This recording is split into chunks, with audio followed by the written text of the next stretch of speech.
Where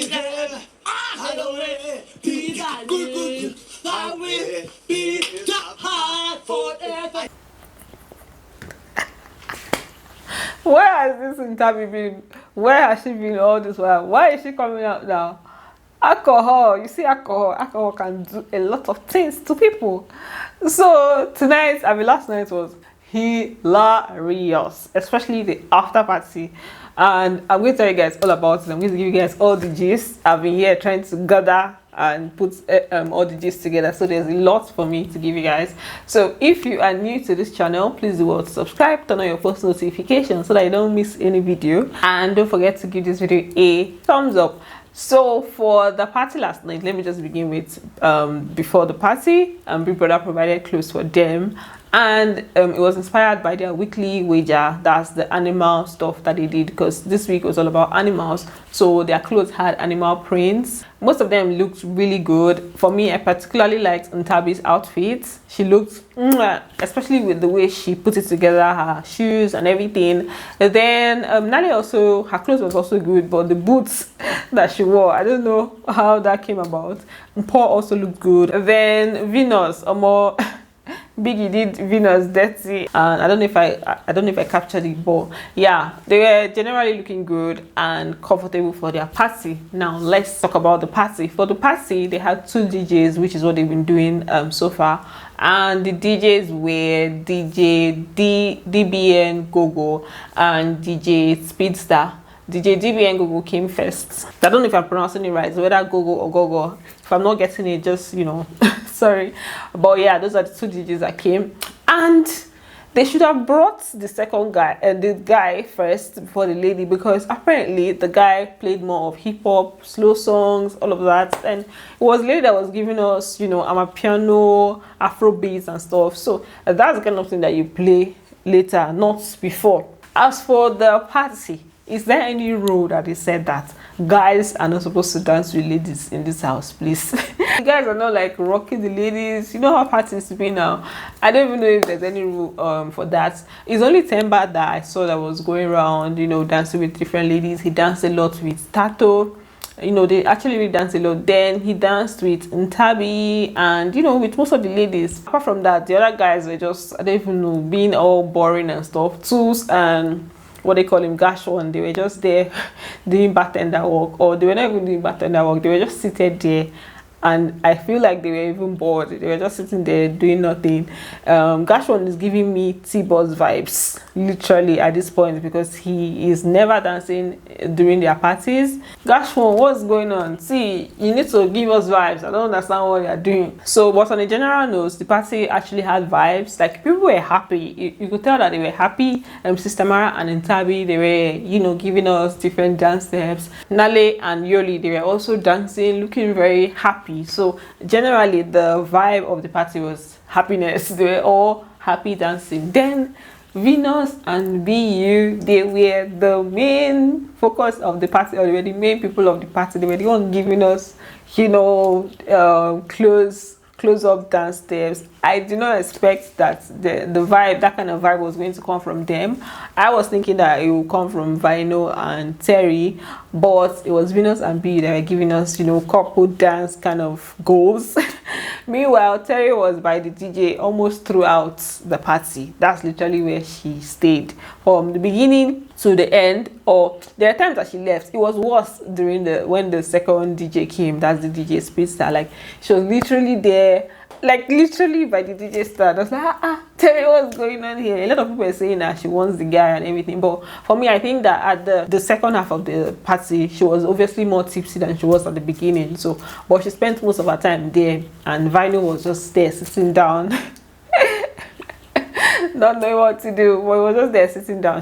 He danced earlier on, but later I think he just got tired and he was seated. And then after the party, the booze sent their base to sleep. So Vino puts Terry to bed and BU puts Venus to bed. But for BU's one, he laid down for a while and, you know, did a little bit of cuddling. And it did not end there. After she slept, later on in the night, he now went back to creep, literally creeped into her bed, entered into the bed and lay down there with her, because she was already asleep. And I felt like it was somehow it kind of felt somehow because I know there was a conversation that I heard Venus saying the other time where I think she mentioned to him that it would be better for him not to come, stay with her in bed and all, except they've had another conversation as regards whether he could come.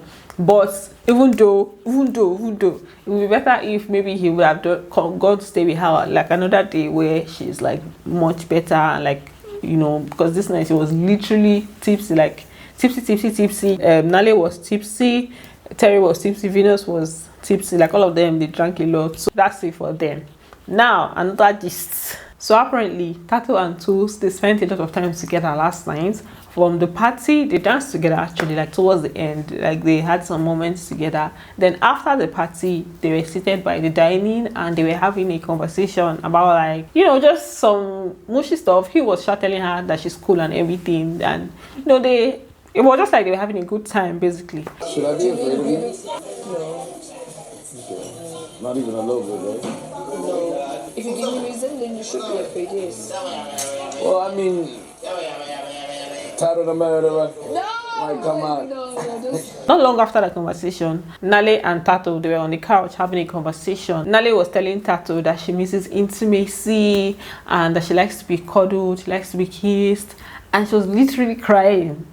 I was like, hey, this is very serious, because okay, she was actually crying. I miss intimacy. I miss intimacy. No, we haven't been together for that long. Like I like to be touched. I like to kiss. Yeah. And I'm in a position right now where I can't do that. And apparently she said tomorrow, that's been today, is her boyfriend's birthday, so it's getting her all emotional. And then later on, she now made a statement like she could use a little bit of intimacy, but this kind of thing, she would not want to just lead somebody on for the sake of leading on, or she would not want to do anything like she would not want to just lead somebody on for the sake of leading on, that she would like it to be somebody that she's really interested in and somebody that she likes. I could use a little bit of intimacy, but I'm also not the kind of person that can like just lead someone on for the sake of getting my own little fix. You know what I mean? It has to be genuine, otherwise it doesn't make sense. Like I want it to be genuine, and I want it to be with someone I want.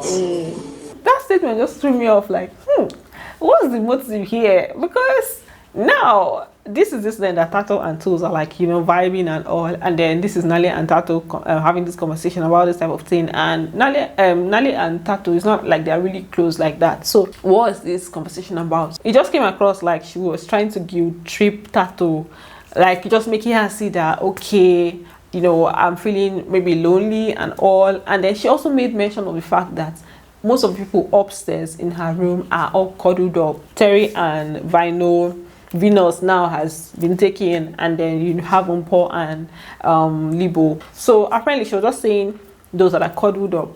So I'm like, so are you like letting her know this so that she will not maybe take away the only thing that you have close to a body that you can relate to, or somebody that you can relate to? Because that's how it kind of sounded, like maybe trying to guilt trip her into not maybe carrying on with Tulz. That's how it sounded. But I was like, okay, maybe I'm overthinking this whole thing, let me just calm down a little bit. She now went to have a conversation with Tulz, and that conversation she was like, how are you and Tato?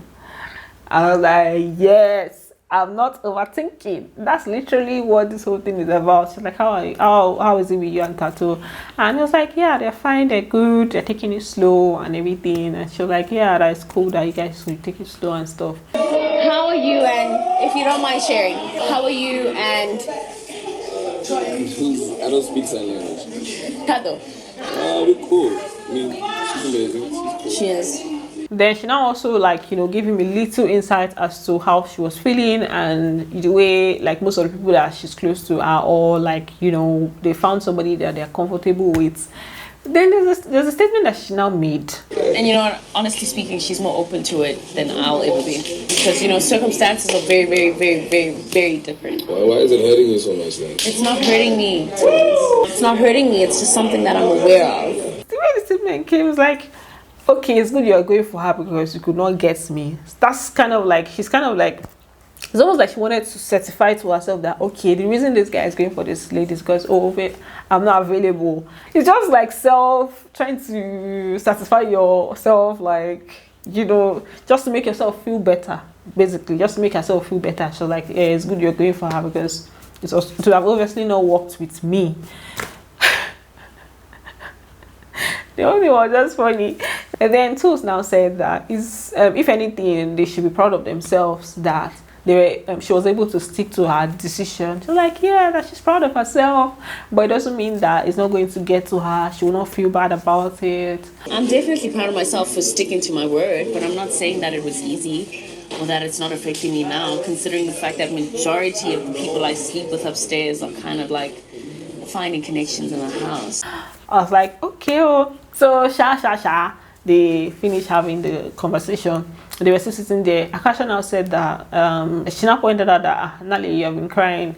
Nale now said, let her give her the gist. Tulz was not, he did not want to hear the gist. He now stood up to leave. She was like, yeah, that it's good that he should excuse himself from the conversation. She now went ahead and gave Akasha the full gist. It was my favorite night. I was. You were Upstairs, yeah. So basically, upstairs it's me and my girls, Venus, Terry, and Paul. okay. Yeah, he should excuse himself for this conversation. Now Akasha decided to bring in her own gist. That yeah, it's true. She was not talking about her own Venus and BU situation. If Akasha does not talk about Venus and BU in a day, they know that there's a problem. So, you know, they were just having a conversation. All other people were around. Some were eating, some were cooking. Gashwan was cooking. And then it was just, that's just basically what the conversation was about. At this point, I don't know what it is. I feel like the idea for Nale was, she probably thought that Tulz was going to apply pressure, like that kind of pressure, like Saga type of pressure or other type of pressure, that kind of thing. I feel like that's maybe what she had in mind, but that's not what's happening. I can understand how she's feeling right now, because that house can put you under pressure with the way everything is going. But I understand her, but more, I don't know. What do you guys think about the whole situation? I'm going to end the video here. They were having another conversation about the whole Temba and Nale issue. Nale was just in Tulz, but that one is not for this video. I'll probably talk about it in another video, or I will not talk about it at all. So thanks for watching, guys, and don't forget to give it a thumbs up, and I'm going to see you on the next one. Bye, love you.